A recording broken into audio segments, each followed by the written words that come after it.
Karamihan sa atin ay kilala yan na alaman. O dito sa amin sa Mindanao ay isa ho yan, snake plant. Alam ba po ninyo kung ano ang nagagamot ng alamang snake plant? Mabisang gamot po yan sa mga titanos. Katulad po nung nasusugatan tayo ng mga pako, yan ho ay gumamit kayo ng ganyang alaman.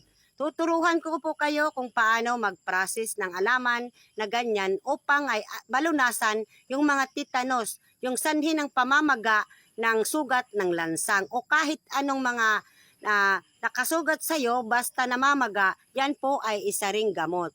Tingnan nyo po ng mabuti. Kumuha po kayo ng dahon yan, pagkatapos linisin ng mabuti. Ganyan ho sa ginagawa ko. Yan po ang ipapakita ko sa inyo kung paano talaga siya i-process. Hindi mahirap i-process yung snake plant natin na gamot sa mga titano. O, yan ho. Ini-slice ko po yung isang leaves niya ng katatlong bisis. Yan po ang gawin ninyo. Hindi mahirap gawin yan. O, pagkatapos po ay talagang idadangdang natin sa apoy. Ganyan ho sa ginagawa ko. Kasi pag yan ay ilagay mo sa apoy, yung kanyang tubig, unti-unti talagang lalabas yan. Yun po ang sisip-sip sa mga titanos o sa pamamaga ng ating mga paa o saan ba tayo nasugatan, sanhi po ng pako. O sa amin sa Kabisayan, lansang. Yan po ang ginagawa sa pag-process po ng snake plant na gamot.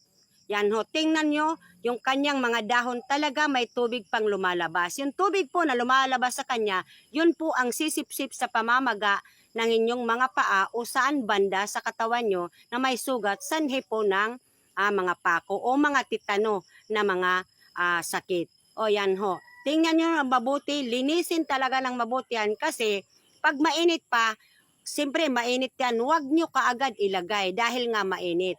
O, ganyan lang ho pag-process. Kung saan banda sa katawan nyo, yan po ang gawin ninyo.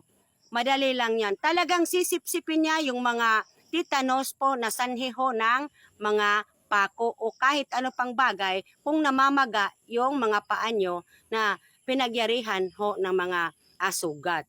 Yan, tingnan lang ng mabuti upang malaman nyo kung paano talaga siya i-process. Mabisa talagang gamot yan ho.